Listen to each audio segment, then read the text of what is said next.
It's been almost 2 years since the initial discovery of unmarked graves at multiple former residential school sites in Canada, but the topic of reconciliation continues to be a pressing issue. The discovery of 200 unmarked graves in May 2021 sent shockwaves throughout the country and the world. And since then, over 1,800 confirmed or suspected unmarked graves have been found. The echoing calls for change and accountability brought out a papal apology for the Catholic Church's role in the residential school system last summer. But advocates say there's a lot more to be done. Joining us now to give us his perspective as a residential school survivor and intergenerational survivor is Mr. Bruce Allan from the Indian Residential School Survivor Society. Mr. Allan, welcome back to Forum Daily. Good afternoon. Now, Good to be when back. Great to have you back, sir. Now, when news of the unmarked graves initially came out, it caught the attention of the world and the entire country. So now that it's 2023, how has this conversation evolved, or has it potentially stopped completely? What are your thoughts on this?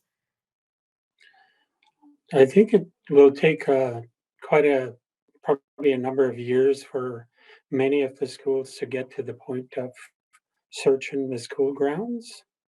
Uh, for for my own school, the Jack Indian Residential School, they haven't started searching, but the research is starting and talking to the survivors as witnesses and possible locations for unmarked graves. It's a long process, but there are many other schools that are doing the same thing, and many other communities across Canada that are doing the same thing. And probably later this month, we'll hear from other schools that have uh, found more unmarked graves in their schools, but I don't think it will fall to the wayside as yet.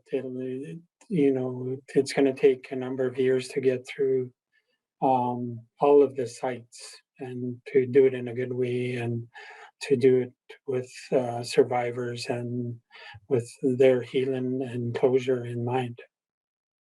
Sounds like a very long journey ahead. Now, on that note of a survivor's healing journey, we know the initial discovery of these graves definitely dealt a massive blow to First Nations communities across the country. So, where are these communities at when it comes to this healing journey itself?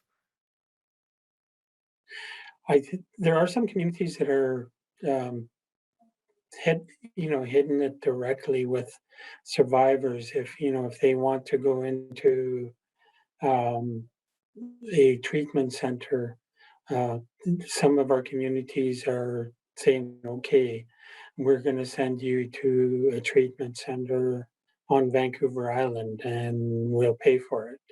And, there's a 3 month commitment for those individuals to do it. And, it's good to know that some communities have those types of resources.